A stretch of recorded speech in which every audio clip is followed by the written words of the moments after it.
Perfect. I'm going to share my screen so that we can all follow along today. Perfect. All right. So this is the download you're going to want to get from my website, jaycermak.com. I sent the link in the chat. And this is what we're going to follow along with for the first part of this. Now, today we are going to go a little more advanced than just this sheet because we have enough time to do that. So last Wednesday, we went into opportunities and learned more about what is an opportunity. We will revisit it briefly today, mainly from the standpoint of what do I have to do to get paid and what's the compliance checklist in essence for this to work. Now, today we're not going to deep dive DocuSign because we have an entire hour dedicated tomorrow to DocuSign. So we'll be teaching you DocuSign tomorrow. Today we're going to focus mainly on compliance. How do I get the files I need to my compliance person? And then we're going to go a little bit deeper and show you the commissions tab, which isn't rolled out everywhere yet, but at least I want you to hear that from me. So you can go to jaycermak.com, click the downloads button, and right here is the handout that we're going to follow along with today, and we're going to go in order of this. So we're going to go through all these steps. This PDF, by the way, is interactive. So if you download the PDF and you click on any of the links in the PDF, it will open the help article. So I linked all the help articles, step-by-step instructions, to this interactive PDF to make it easier for you guys. That way you can follow along. I have agents personally who print this out at their desk so that they can go through the steps whenever they're uploading something, because for some of you, this may be a brand new process on what do we need to do within Command for me to be able to get paid. And the first part of this comes down to compliance, right? What do I have to do for compliance? Now, tomorrow we're going to teach you the DocuSign part. So today I'm not teaching anything DocuSign. I'm really just focusing on an opportunity, which we'll create. I want to have files to quickly access, and then I'll show you what happens when we approve, reject, and do things within the compliance part of this. Now, if this is your first time in Command, we get to this by going to agent.kdb.com, and Command is a lot like your smartphone, meaning it's one device to control everything you want to use, and in our case, in real estate. And our focus today is specifically around the opportunities, and we're going to deep dive it a little bit farther. So in the event you missed last week's recording, under my website, jaycermak.com, under live streams, here's the registration for today's class. And right here is a link to go get the links from last week. So you'll see here, the second one is Command Your Opportunities. This is a 1-hour course on just deep diving opportunities. So we're actually slowing down to do this in 3 big parts. And if you go back to the live streams itself, here's our calendar of where we're at. And last week we did Command Your Opportunities. Today we're learning how to get paid with Command, which involves compliance and the commissions tab. And then tomorrow we're going to learn DocuSign at a high level. And if you're a team, join us on Wednesday to learn how to command your team as well. So I'm going to start with an opportunity here. And to follow along with our step-by-step help article, we're going to start with logging into Command, which we just did. I'm going to quickly add a contact, just their name and number, or name and email address. I'm going to quickly create an opportunity, and then I'm going to go through the Documents tab just to get started with an opportunity and the DocuSign. Again, tomorrow we're going to deep dive DocuSign, so I don't want to spend a lot of time on that. I will cover steps A through F today, and then tomorrow we're going to deep dive letter F and go into DocuSign at a higher level. So let's go to Command, and everything starts with the contact, meaning if you don't have a contact in the system, you can't create an opportunity or start a transaction for them. And then that means you can't upload the files for compliance so that you can get paid. So I'm going to come to contacts, which is your second icon here. And I'm going to add a quick contact today for a test. So let's say today I want to add, let's see, Taylor Smith. So that's who I'm adding to the system. And for compliance, for what I need, I just need their name and at a minimum, an email address if we're going to send them any contracts. If you just have their name, that's how you can start with it. So for this example, I'll just say Taylor Smith at yahoo.com is her email. We have an entire class on how to do a contact card, but that's all I really need to get started for the quick to get paid. So if you don't have this download yet, again, it's on jaycermak.com under downloads. We're logging into Command. We're going to add a quick contact so that we can create an opportunity. And all I need at a minimum is name and email address. So I'm just going to say create. We're going to do the fast version of that. You can learn more about opportunities and contacts in depth later. But for this example, I just want to have Taylor Smith put in my system really quick. Here she is, Taylor Smith. So all I need is a name and an email address, and that gives me a 40% health score. Now, clearly, if you're really running this as your business, you're going to want to get more information. You're going to want to know their phone number. You're going to want to know their email address, what neighborhood they live in, all this detail about them. However, the fastest path to getting you paid starts with having a name and an email address. We can add the rest of the details later. Now, there's two ways to create an opportunity. One is inside the contact card. You have opportunities to the right. This is one way to create an opportunity to do this. Again, Wednesday, we really deep dived what an opportunity is and how to do that. So we're going to create a quick version here. And I'm not going to spend a lot of time explaining all the details of it. We're just going to do whatever you need.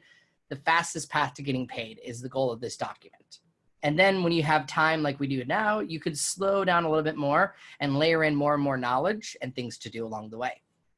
So I'm going to come to create opportunity here.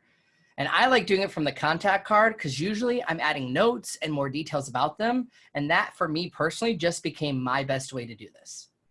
Now, if you're part of multiple market centers, you'll have market center here where you can choose a different name. My license is active in the Fort Lauderdale office, so I'm going to choose that one. And if you happen to be a team, again, on Wednesday, we're teaching a team-specific command class, but you would just choose the team name from this drop-down. It probably is already there for you if you're a member of a team or the Rainmaker. Then you have 4 choices of opportunities. For this, I'm just going to focus on a listing opportunity because that's a lot of what we should be focusing on in a shifting market. Those who have listings take more market share. So I'm going to stick with listing, but I have the option if it was a buyer, like if they're buying a home, if I represent the landlord or a tenant. So I'm going to keep it on listing. I've already got my client's name here because we went from the client card. And if Taylor was buying this home with the second co-seller, I can type in their name here. Let's just pretend it is Mickey Mouse. And I can pull up Mickey Mouse in the system. I guess I don't have Mickey Mouse anymore. Must have cleaned him out. So that's okay. I will buy it with Jeff Jones. That's just if you need a seller 1 and a seller 2. They have to be a contact in the system, by the way. So if you're going to do husband and wife or 2 business partners, make sure both contacts are in the system first and then create the opportunity. The name of it should always be the address if you know what it is. You can always change the name later. So for this example, I'm going to keep it with the name. And just for simplicity, I'm going to call it 5550 North Main Street Smith. If there was a unit number, I'd include that. We don't need city and state, but this will make sense for the contact to know which opportunity is this for specifically. We have a separate class to learn more about tags. It's a listing, so I don't have necessarily a closing just yet. And then the listing price, let's say we're going to list it at $400,000. And I'm expecting to get 3% on my side of the commission.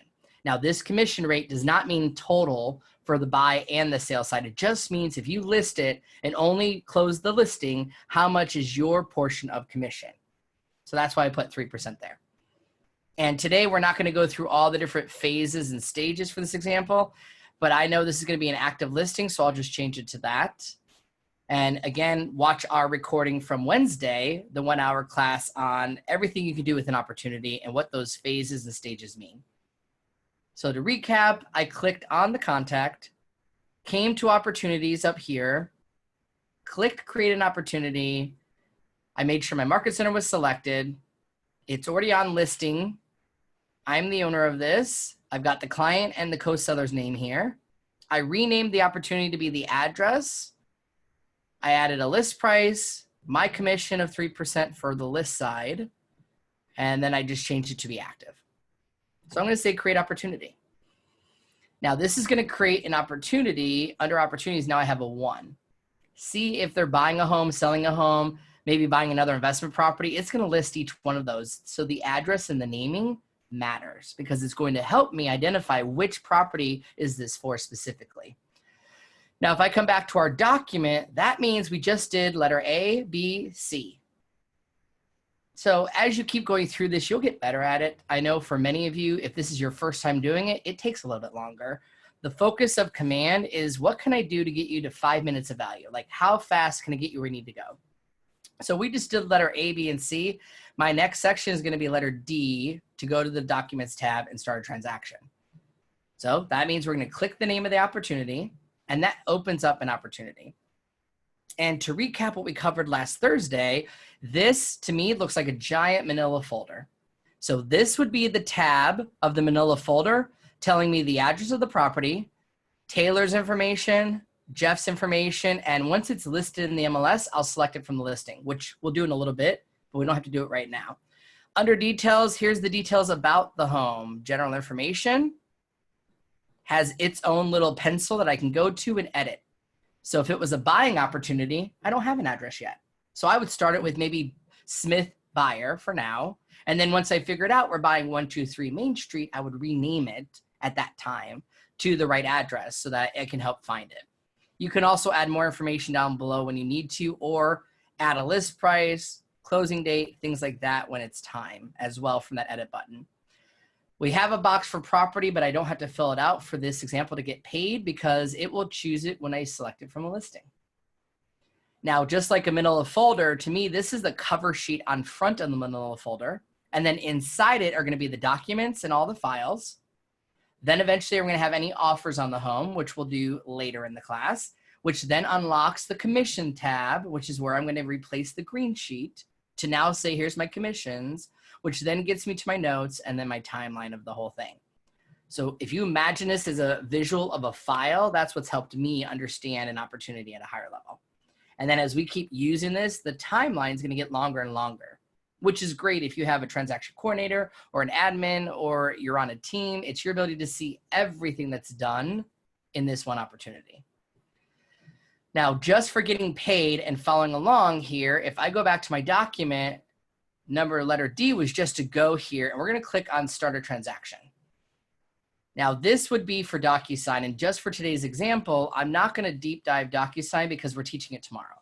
But I'll show you under Documents, you would have a Start a Transaction button. If your button's missing, join us tomorrow. We will teach you in DocuSign how to connect DocuSign to Command if you don't have it. Now I have both DocuSign and dotloop. Since I've been with KW for almost 7 years, I've been using dotloop for most of my career, and I want to access some of those older files. So I have both connected, DocuSign or dotloop. We actually don't care which system you use because for compliance, you can use whatever you want. It doesn't even have to be in Command. You can use another third-party system or handwritten documents. The storage of the files are going to live in Command. So the way we used to do compliance is we used to go to your .loop, pull up the loops, look through all your files, and then tell you if we're missing any signatures or anything's gone. That has changed. So as the company is going across the board, every office now is moving the checking of the files into Command. So you're going to learn that this part of Start a Transaction doesn't matter which one you use. What's going to matter to us is the ability to actually come in under status and be able to choose. If we're doing a residential contract, this is going to give me a checklist here of what is required for a residential transaction from the listing standpoint in these 3 folders. That's what we're really focused on today, is how do I get them the files that I need? Now, every office might be slightly different because Keller Williams knows that an office in Florida might do contracts differently than an office in Illinois, or maybe an office who's part of multiple states because they're on the border. So we gave it to the market centers to create this compliance checklist. So when you come to documents, if your office has more than one checklist, you'll have a drop down. Otherwise, it will just default to the residential contract or residential list for compliance here. So to the left, there are 3 folders. I have a listed folder, which means when it's a listing, these are the things that are required. Then I'm going to have one for under contract. And then I'm going to have a folder for close when that happens. So for the listing side, I have these 3 folders. When it's a buyer side, they might be called something different. And then if it's a rental or listing, they also may be called something different. So these are all going to be named depending on what your market center wants to call it and what your compliance person requests. So what you're looking at right now is what we built for my market center here. Now, somebody had their hand up. So if you want to go ahead and ask your question, I'm happy to see if we can't answer that. So let me pull up my participant list. Michelle. Yeah, it was me, Jay. Okay, I'm sorry. How did you get to that list of required documents? Yeah, are you in the opportunity? Are you in an opportunity? Yes. Okay, and then you went to the documents folder? Yes. Okay, then to the left, it's going to say select. Under status, did you No. choose listing when you did this? No, well, because I'm actually working on a opportunity under a buyer, so it would have to be under listing. Well, I'm showing you under listing right now. So if you're under Okay, buyer, it's going to be different that's option. So if you're okay. trying to follow along, you're not going to see the same thing I'm seeing. Gotcha. Okay. Yeah. Okay. But there should be a check down. There's no check down, then it would just show you the files instantly. So I only have a check down because we had residential and we have different checklists for commercial. And there's no Gotcha. limit to these that I can add. So, all right, Okay. perfect. Yep. So if you're following along, then make sure you're in listing to see a bit of what I'm looking at. Now, this is my Market Center checklist for Fort Lauderdale. So if you're in one of my other 2 offices in Coral Springs or Aventura, your list may be slightly different. But what I know is what my office needs for a listing under residential and listed. I have these required documents. There's 11 total. And the first one is I need a copy of the residential listing agreement. And that is required. Notice it says the word required. So this isn't an actual file, it's a checklist to make sure I uploaded the right file for the listing. Then I have an option for the tax record that's required. I need a copy of the current tax record. Then I'm going to need an MLS sheet, which is required, so we can verify that the MLS details came over correctly and everything is good. And then in our area, we are requiring the seller's property disclosure. Now, we do have a note here in Fort Lauderdale, at least, that you would use this form for condos and a different one for condos and one for single family homes. And it says if seller refuses to not sign, just draw an X and tell us the seller did not provide it. While we are requiring it, we're just saying, hey, don't forget this, in essence. Now, the other options are conditionally required. Hey, So we have Jay, a placeholder for this. Yes. I have a question. The MLS sheet over here, Yep. where do you get, you do an MLS, okay, listing. Where do you get that MLS sheet? Matrix. That's where the MLS stuff is. So you go to Matrix, you Yeah. go to your listing, and you print an MLS print sheet. It's one of the options. Oh, okay, okay. And then you download it to computer. And when we have it, then we're going to come to add a file and physically put it there. Well, that's what I meant. You have to download it to your computer. Okay, Correct. You're going to have to download to the computer. okay. Exactly. So these are just what they're requiring. So again, if you're following along, Fort Lauderdale, this is our checklist. But other offices, your checklist may be in a different order, might be called differently. That's okay. I'm not here to answer what your compliance wants from you. I'm just here to teach you what these placeholders are. And then we'll click the add a file button here in just a moment. So I'm just showing you what we have here as conditionally, which means if it's a 55 plus community, then we require a HOPA addendum. And if it's before 1978, we require a lead-based paint addendum. And if we have any contaminated drywall, which was a Florida thing, if there's a referral, if it's a modification of the listing because you're modifying the original listing and changing something.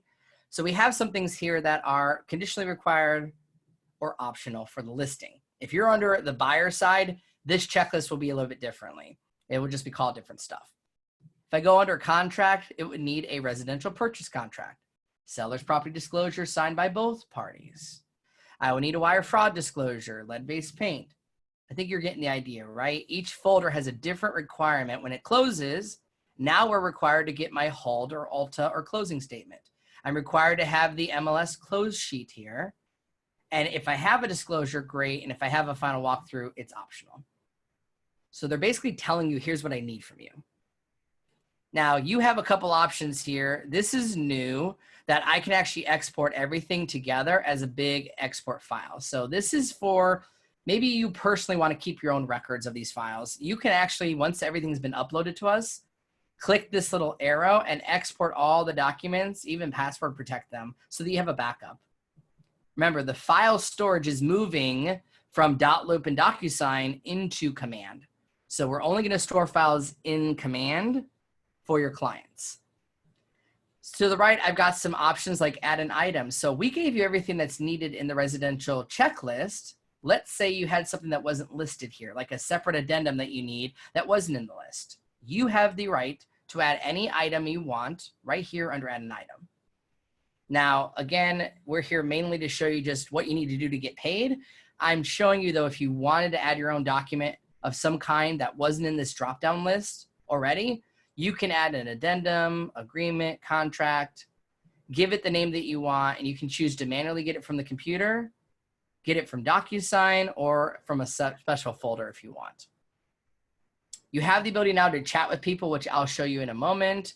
And this is an easier way to upload more than one requirement. So notice I have 4 required files, which means I need at least 2 of these will be in DocuSign if I do that in DocuSign, and the other 2 will be downloaded to my computer. However, I have the option to attach multiple files instead of clicking one at a time, add the residential file, put the file in here or go get it from DocuSign, and assign each one manually takes up time.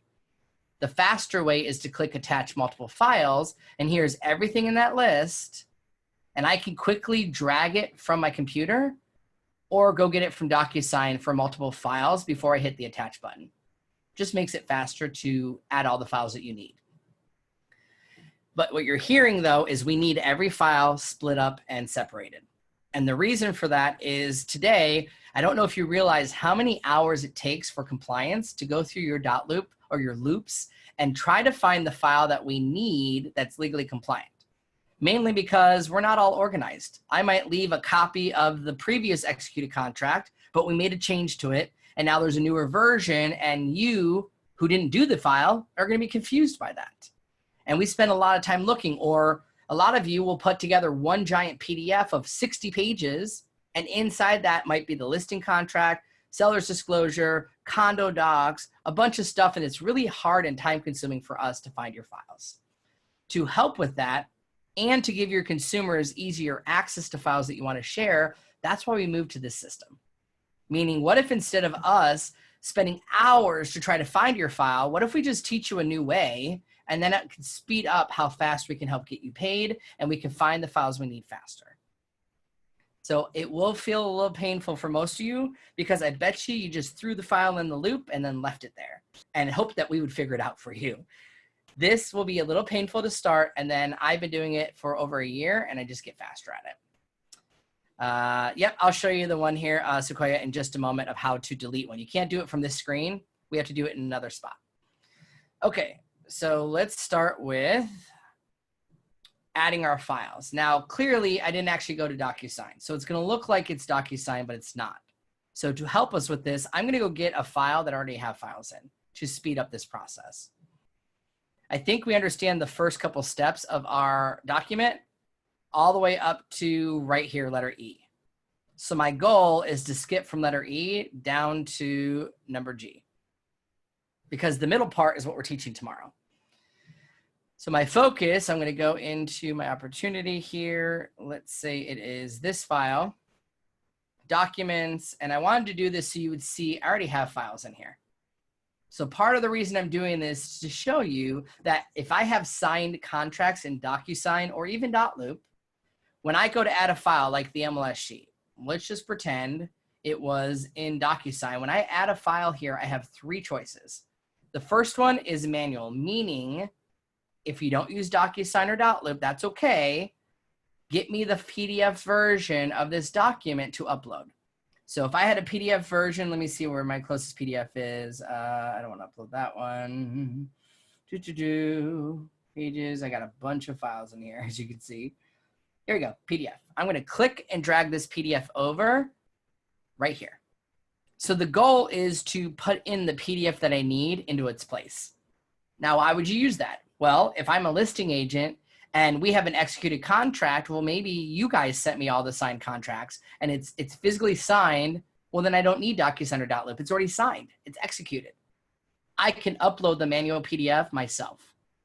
Now, as you can imagine, that can take a bit of time. So if I upload it here, it now added it next to MLS Sheet required, and it added this PDF, which is just a test one, into the system so that my compliance person doesn't have to go hunting for it. They just click here to review it when it's time. I've also got the ability, though, to go and get a file from DocuSign. So I'll show you as an example. If I go to add a file and I connect with DocuSign first, I can go get any of the files from my DocuSign room. Meaning I've got a couple options here that are signed. I can assign it. And just like that, I'm adding whatever I need to this list from DocuSign, no downloading needed.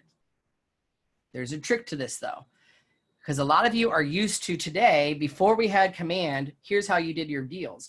You didn't go through MyKW most of the time. You went to .loop directly, clicked create a new loop, put your files in there, and you went on your way. Well, that doesn't work anymore, because if you do that process, regardless of it being .loop or DocuSign, you're going to break the connection and command can't see those files. So the proper way to do it from now on is to follow this PDF and go from letter A to letter F, and you have to start the transaction first. If you do it that way, then command will go talk to the files on .loop or DocuSign and sync between the two, so no downloading needed.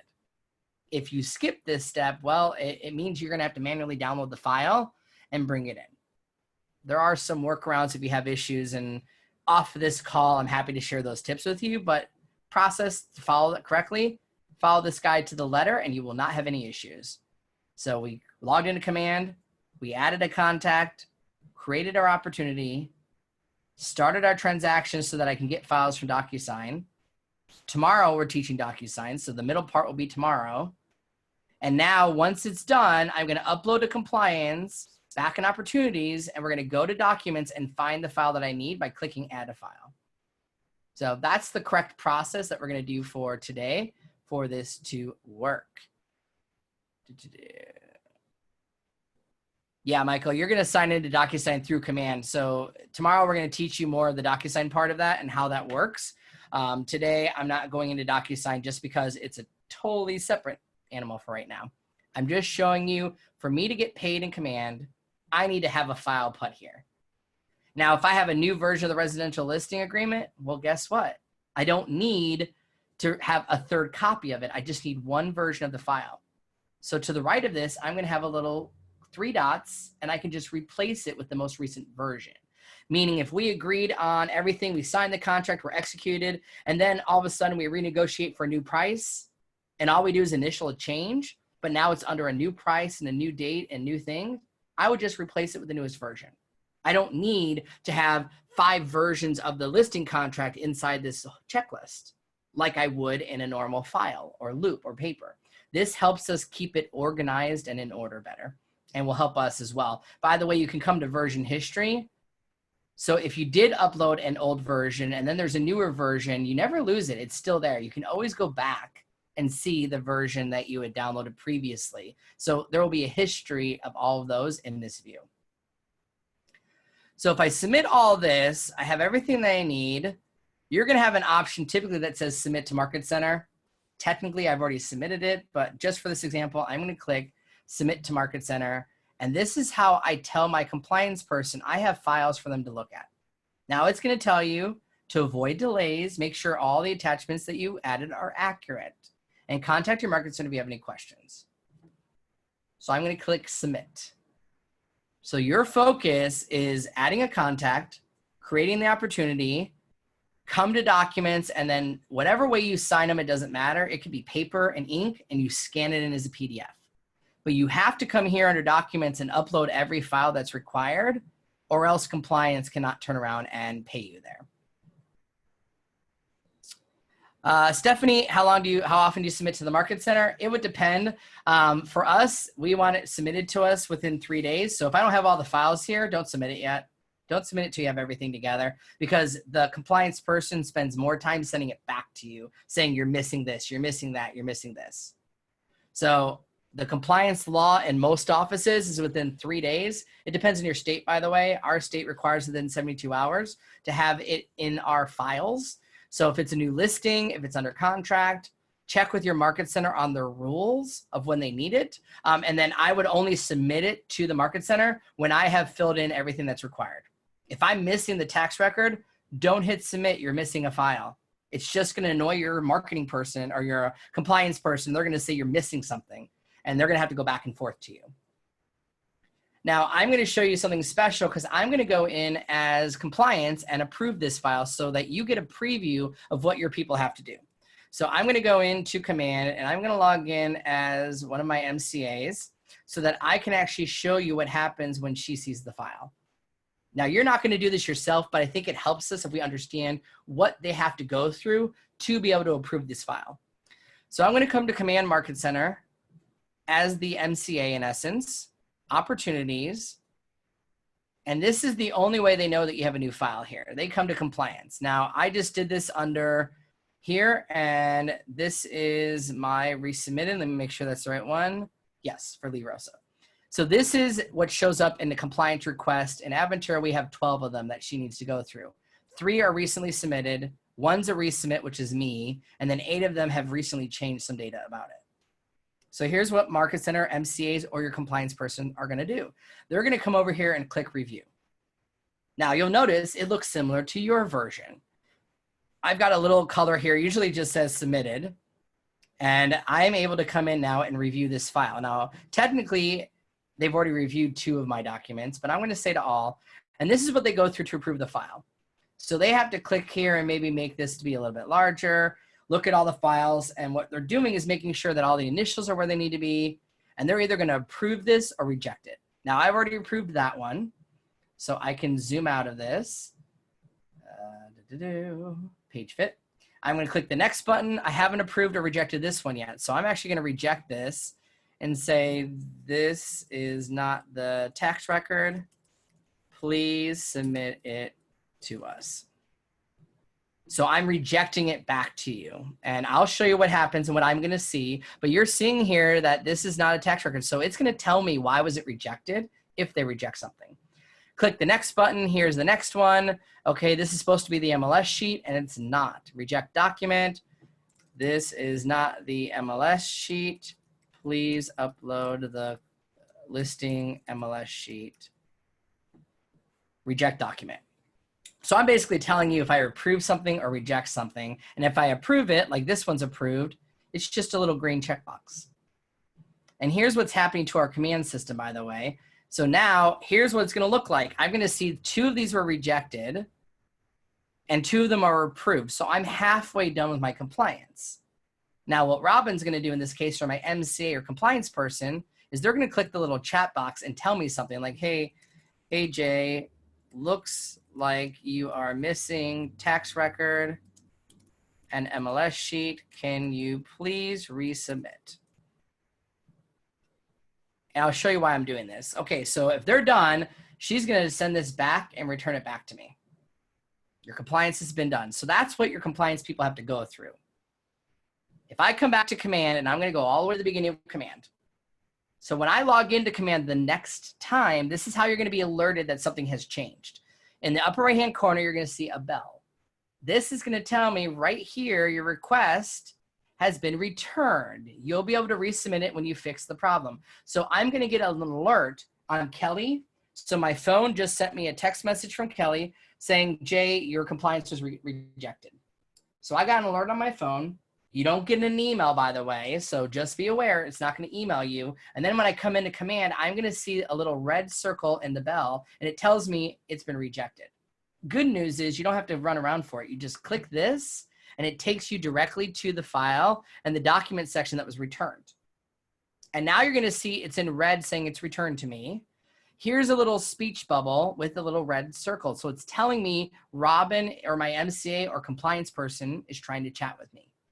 When I click it, here's the new message from Robin. Hey, it looks like you're missing it. I'm so sorry. I'll get that fixed right away. And we're basically having a chat dialogue on each of these folders. So each folder will have its own chat dialogue. It's just a new way of doing things here, and then you'll find out from your person what's the best way they want to do it. They have not turned this on for Trevor, they have not done anything for transaction coordination. Nope, not yet. So for now, transaction coordinators have to log in as the agent to be able to manage the files and see any new notes or anything there. All right, thanks, Jay. What you could do in the meantime is just let the MCA know or compliance person that if there is any updates or something missing to contact you by email so that you do get alerted. But yeah, they haven't gotten that far yet. So if I were going to replace one of these files with the tax record, I would just come here and let's say I replace it with a tax file. I can go manually download to my computer, do the same process again, upload a file that I have. So let's say it's this one. I can give them a reason why I resubmitted it. Resubmitted tax record. replace that file, and now it's purple. It says replaced. So you're color coding it for them with a new message telling me I resubmitted this. So you're basically having a two-way chat back and forth with the compliance person. And just to round this out, I will do the same thing for this next one, grabbing a PDF of some kind, drag it here. Why are we uploading this? Oh, see, I have the same name. It's good that it checks to see if you're accidentally uploading the same file with the same name. Okay, so I'll go a little bit farther and I will use this one. Okay, and sorry, here is the correct MLS sheet. So I've replaced those two. I've changed it. I already gave her a message back. And then I'm going to click Resubmit to Market Center. So you're basically just submitting it one way and back. And then if I go as Robin, here's the only bad news for her, poor thing. She's not going to get an alert telling her that I changed anything. What she'll see, though, is if she comes to Command and Opportunities, she'll be able to come to Compliance Request and see in the list, that's an old one. Where's my new one? Refresh it. It should show up under Resubmitted here. So I'll come to Compliance Request. Here it is. So it's now back as Resubmitted again for my MCA or compliance person to click on it. And let's just say for this example, I review new documents, and I'm going to just go ahead and approve them both just to have this part be done. Click my next button, approve this one as well. It's all been approved. I'm going to change this to the approved status, answer my checks. Got it. Thanks. And I'm doing this so that you can what happens in your world. So if I were out of Command, right, you go on your day. We don't usually sit there waiting for them to reply back to me. It takes them a couple of days to review everything. So now, guess what? I've got another bell, but this time it says it's been approved. So now it's telling me it's been approved. I can go here if I want to, or I just dismiss the message. And if I come here, guess what? There's my message.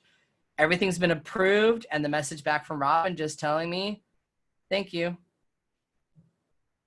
So that's what happens for compliance to go back and forth. Now, the last part of what we're going to teach today is the new section. So the new section is what happens if I have my files are all approved, yet I want to get paid. I want to unlock this commissions tab because it's not unlocked by default. So I'm going to come back to opportunities and go back to our default one we were doing, which was a test. So I'm going to come back to Taylor Smith, documents, and then when I come to offers, it's blank. So here's what you do for the offers. And I don't have this in a handout yet, but I'm going to create one today, so it will be done. So in order for me to get what I need to unlock commissions, there's 3 steps. The first is you have to get it from the KWLS system, meaning the listing needs to be live in the MLS for it to be able to unlock this. Now, you might be able to get away without it, but you don't want to. So I'm going to select it from the listings. Notice it pulls up and says only my listings, and it's blank. Sometimes, even though it's listed, this list may be blank. So the workaround is to change it from my listings to all listings. Now, this pulls up everything in the MLS. Doesn't matter if it's yours or another company's. Now, the challenge is you have to find it in the right address. So let's say today I do 550 North Ocean Boulevard. You can find listings if the status is even closed or for sale. And I'm going to find the one that I want. So these are all over the place. It doesn't matter which one. I'm just going to pick one for an example. Let's say it was this one. So the reason I'm doing this is so it has to have a property selected so that when I write an offer, it knows how much the offer is and can do the math for us. If you don't do this part, it's going to cause issues with the commissions. So it needs to at least be there. And if you don't have one, like if it's new construction, because everything should be in the MLS. If it's relisted or if it's anything here, you're going to put it in the MLS. If it's not in the MLS, you could come to property under details and manually type in an address, and that will help you get away with it, but only use this box for anything that's a new construction or not in the MLS. So now I can come to offers, and this means now I'm ready to write an offer. And you have to do this in order to unlock the commission tab. See how it's grayed out? So I'm going to come to offers, and we're going to add a new offer. So I'll just leave it the name initial offer. Maybe I call it 1. You can call it like Smith offer or Jones offer, whatever name that you want to put on the end of it there. Yeah, if it was a real listing, Stephanie, you would already have it in the MLS. So we're basically saying in order for me to access the commission tab to say I'm ready to get paid, this would really be when it's under contract, but then you would be initiating the offer and stuff here. It needs to be in the MLS in order for that to happen. So if it was a listing, once it's signed, I put it in the MLS. You have about 24 to 48 hours to put it in the MLS or else you get fined. So I'm not the broker. I'm not here to be your broker. I'm just explaining you, check with your broker, go to the listing contract class, and he'll explain some of that. But yes, it would need to be in the MLS. And if it's in the MLS, then it will be in the KWLS for Keller Williams listing system. Okay, so I'm coming to offers, initial offer 1. Now the offer is not in depth. It's not a big thing. And you'll see why when we get here. So initial offer 1, offer date would be either today's date. And then when is it closing? So maybe I'm closing next month at the end of May 29th. So this would be whatever the contract says, just match it here. Okay, great. Who are the parties? Now all we need is a name. Notice it's got a red asterisk. That's all I need. So maybe they don't want to say the family name. Maybe I just say Jones family. I don't have to put their email address or phone number or anything else. Are they pre-approved? If yes, check the box. If it's cash, don't check any of this. And then who's the other agent on the other end? So let's say it is Lee Rosa. All I need is their name, because you don't want the client to get their information and call the buyer or call the agent. So I'm not putting anything more in there than just their name. It already populated my seller's name, and it already populated my name as the representative of the listing. So we go to terms. So step 1 was the offer. Step 2 is who. Step 3 is the terms. So is this all cash or what is it? So I'm going to click on the listing here just so I can see, okay, it's listed at $575. So let's say, you know what, we're going to do a full cash offer of $520. It's going to do the math over here on the right. Let's say it was a mix. Let's say it was $100,000 cash. Oops. And $420 in financing. There you go. So it's going to do the math for you and determine the total sales price. So how much of the offer is cash and how much is financed? This just helps you because it's going to fill in the commissions tab of how much are you getting paid. But it needs to know the sales price in order to calculate the commission to you. So that would be one way. How much are they putting down for earnest money? I can either put down 1% or 2% or 10, whatever I want to put here. Or you can type in the amount. Maybe I say $5,500. Notice it automatically calculates a percentage for me. So you can do it either way.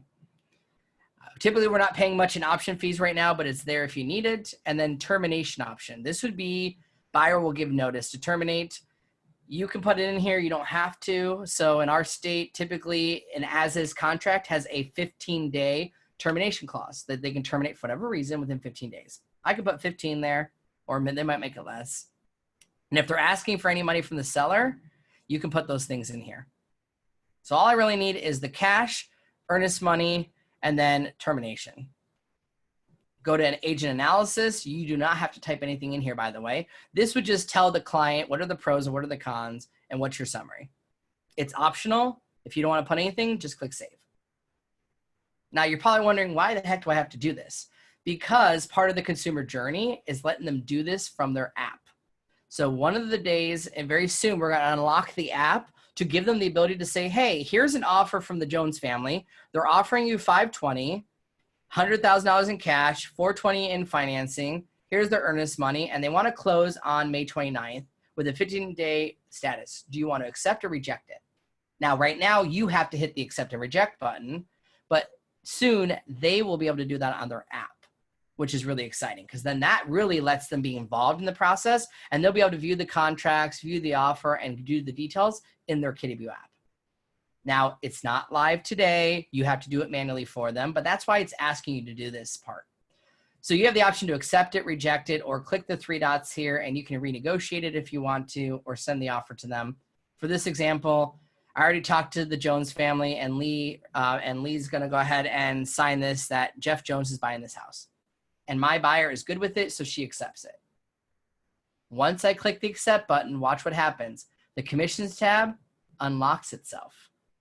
So it doesn't unlock itself unless you have an offer and you have an offer that was accepted. If it was rejected, no commission tab for you. Now, I'm showing you the commission tab just to get you prepared. It's not working everywhere yet, meaning you'll have access to it. It's live for you, but your office may not be ready to do the commissions here, meaning you might still be required to do the old-fashioned MyKW way of coming to technology and going to a green sheet. So if you know what a green sheet is, great. This is still a viable option in some offices. So it's up to your MCA, your Market Center Administrator, to tell you if they're moved, if they're still using green sheets. My 3 offices are still using green sheets. We haven't moved just yet, but we're going to very soon. And then I have the option to do the command opportunities and the commission tab this way. So I'm going to show you what the commission tab even looks like. So first thing is, here are the details of my people, and under commissions, here's the sale price we typed in of $520. I told them I'm getting 3%, which means my commission would be $15,600 on this unit. Now notice it says contract date is required because I didn't go to details and add a contract date. So I can just do it right here. So contract date, let's say it's today's date. So today is the 13th. I add that date, and guess what? It's doing the math for me right now. And on the right-hand side, you're starting to see a mini DA, dispersion authorization, meaning the total commission is $15,000. I pay $900 in royalty fee, and my split means I pay the company $4,600. So my check right now, as it stands, would be, I would get a check for $9,984. Down on the left, here is the breakdown. So here's me. 1 unit means I get the full 3%, $15,600. Then it's going to show me my cap. So royalty in my market center is 6% royalty fee up to $3,000. That's our cap. So as I start doing this, it's going to start reducing that $3,000 and keep counting it down.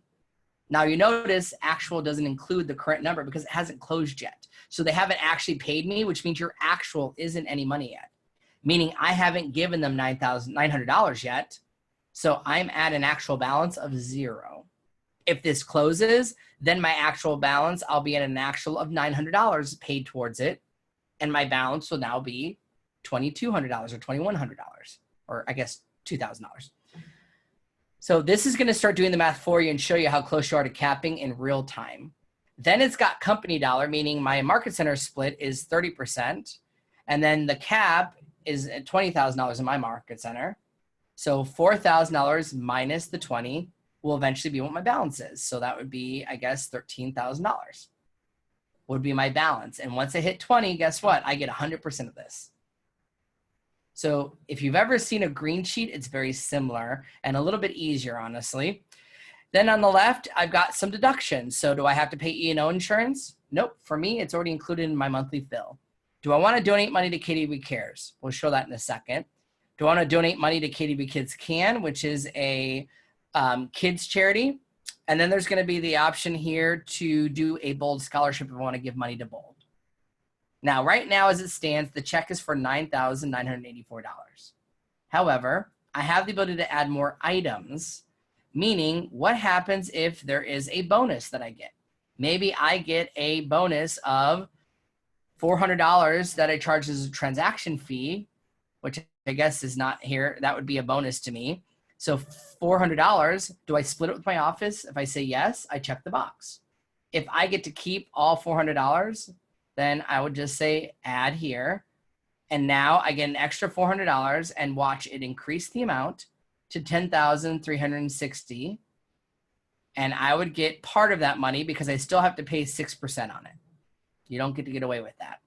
So I would keep the extra money and it would go on there. I also have an option under add to do like a deduction. Maybe I have an extra fee I want to do. And right now, referrals don't work in the commissions tab yet. So don't do inside referral yet or outside referral. For now, you have to do a green sheet. But this is where you can do a concession, a deduction, or if you get any bonuses, you can add those items. And then on the right-hand side, this is the breakdown. So my total commission to where I'm going to pay the office a total of $5,600, including royalty and cap. And with my $400 extra, I'm going to get $10,360 as my physical check. You have the option to add a note here, by the way. So I can say This is a test, but you can add a note to the person to know like, hey, don't forget to pay my administrative person or transaction coordinator, anything like that. Now, some of you are going to ask me, what if I'm on a team, or what if I need to reduce this? Just like in a green sheet, you would reduce this number of 1 to less than 1, meaning if I'm splitting this 50-50 with another agent or somebody on my team, I would change this to 0.5 and do the math. And then I'll have an option right here to add another agent to this. So I can do 50% to me and 50% to the other person. That's a little more advanced with this not being 100% unlocked yet. So I'm not showing you, I'm just giving you a preview of what you're going to do for commissions. And if I was all done with all of this, I would just hit the submit button, and this would submit it to the Market Center to review this file. And by the way, it's going to say, would you like to donate to KW Cares? So KW Cares is our 501c3 charity that allows you to be able to basically give money that we use to help agents in need. It's our ability to help when there's a financial disaster, anything going on. You can donate $10 of your commission check to it, $10, $50 more, or just say no, not at this time. I'll just say no, not at this time. Hit apply, and now it has been submitted. So I don't have the submit button anymore. It means it's now being reviewed. And while she's not doing it right now, technically, if we were doing this, our command Market Center, your leadership team is going to come into opportunities, and they're going to see commission request right here to see all the commissions that were submitted. So this is for Fort Lauderdale, and here it is. This is the one we just submitted for the Smith family, and I can actually click this to review it, and my MCA has the option to either approve this, return it, or just change the status altogether. And I just change this to open, or I'm actually going to return it and say not a real commission. This is a test, return, and return it back to Jay. So it's just in the return status. And I should get a notification on that in my command telling me my compliance, your commission request has been returned. So you'll get an alert in Kelly. I also got one on my phone and inside a command telling you if they returned it. And again, today, I'm just showing it so you're prepared. Most offices haven't moved to this just yet. I know my 3 offices, Fort Lauderdale, Coral Springs, and Aventura, we aren't using commissions tab yet, but we will here in the next couple of weeks. So I'm doing this to teach you now so that you're ready when we unlock it and you're not like, whoa, what'd you just do? So to recap what we did, we went through the beginning part of this command and DocuSign process, right? We logged into command. We added a document or a contact, created our opportunity. Now, I didn't do this part because we're doing DocuSign tomorrow. We went to step 6, or letter G. So once signed, I went to the opportunity to upload it with the add a file button and then submit it to the Market Center.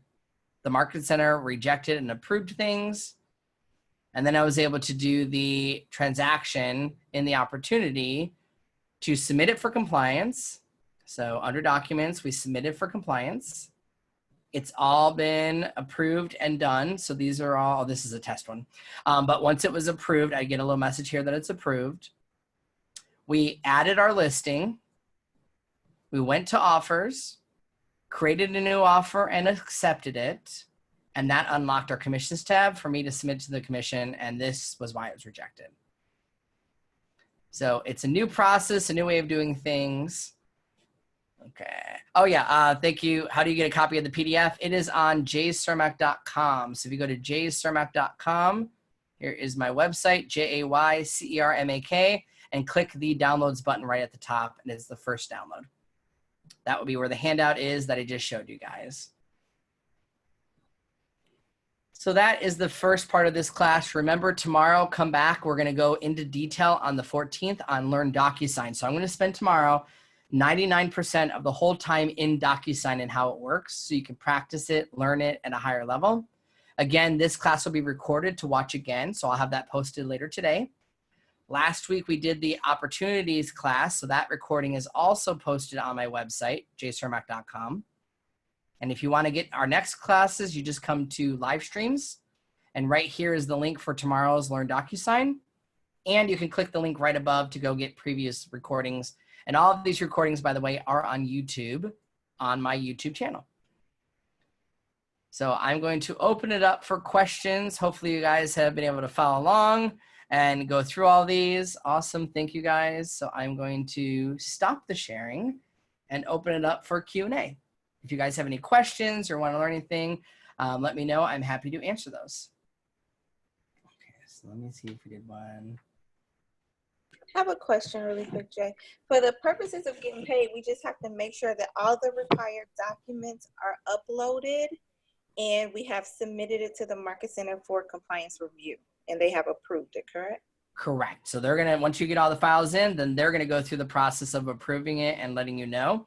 And once you submit it, just so you know, our office policies are typically within 72 business hours. Meaning if I submit it today, they'll do it faster, but technically they have up to 72 hours to approve it for me and get it all done.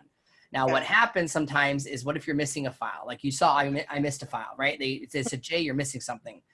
Technically, that clock of 72 hours starts all over again once they're resubmitted again. Just so you're aware. That's just the process. But our goal is to exceed your expectations. So as long as you get it right away and put it in there, you guys will be good. Perfect. Thank you. Yeah, Jay. Yes. Hi, it's Eli. Your YouTube is Jay Cermak Extraordinaire or Trainer Extraordinaire. You can get it from my website. If you go to my website and follow me on YouTube, it takes you right to my YouTube channel, thousands of videos. Okay. All ready to go. They're all in order. But if you want it in a better order, I think right now these recordings are easier on my website because I have them in order the last time I taught. So the most recent class is at the top. So here's the opportunities class. Here's the contact training, command, and then basically every class I've done, the oldest class is at the bottom of the list. Okay, and the newest one is at the top of the list. Okay, great. Thank you. Just an easier way to find it. Right. You got it. All right. Any other questions? Good. We had a lot of people on here today. Thank you, guys. Jay, Yes. I have one question. Right now, you just did it for a listing or a buyer. If for some other reason the person is lucky enough to have both sides of the transaction, can this system handle that now, or is it not ready for that? It's never going to be ready for that. You have to do one listing opportunity and then one buyer opportunities. They have to be separated. Meaning you're gonna submit to get paid twice because it's two different people and it's a totally different checklist. Okay, thank you. You got it. All right, good there. Okay. Are there any other questions?